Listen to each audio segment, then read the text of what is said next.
Awkarin dikabarkan putus dengan Gangga Kusuma, curhat soal luka di Twitter langsung ramai. Selebgram Karin Novilda alias Awkarin kabarnya baru saja putus dari tunangannya, Gangga Kusuma. Kabar itu semakin diperkuat dengan curhatan dari Awkarin di sosial media Twitter belum lama ini.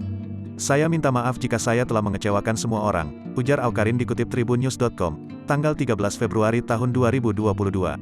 Karin mengaku bahwa dirinya sedang merasa terluka hingga membuatnya tak tahu harus berbuat apa. Bahkan Awkarin mengungkapkan bahwa dirinya trauma pada apa yang sedang terjadi pada dirinya saat ini. "Saya menyesal, saya terluka dan saya tidak tahu harus berkata apa atau berbuat apa," ucapnya. "Saya dalam trauma besar," lanjut Awkarin.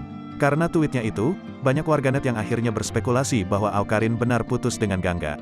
Padahal beberapa waktu lalu Awkarin sedang berbahagia setelah dilamar kekasihnya, Gangga Kusuma tepat di hari ulang tahun Awkarin ke-24. Nama Karin dan Gangga pun sempat trending di Twitter dan banyak yang menyebut bahwa Gangga membatalkan rencana pernikahannya dengan Karin.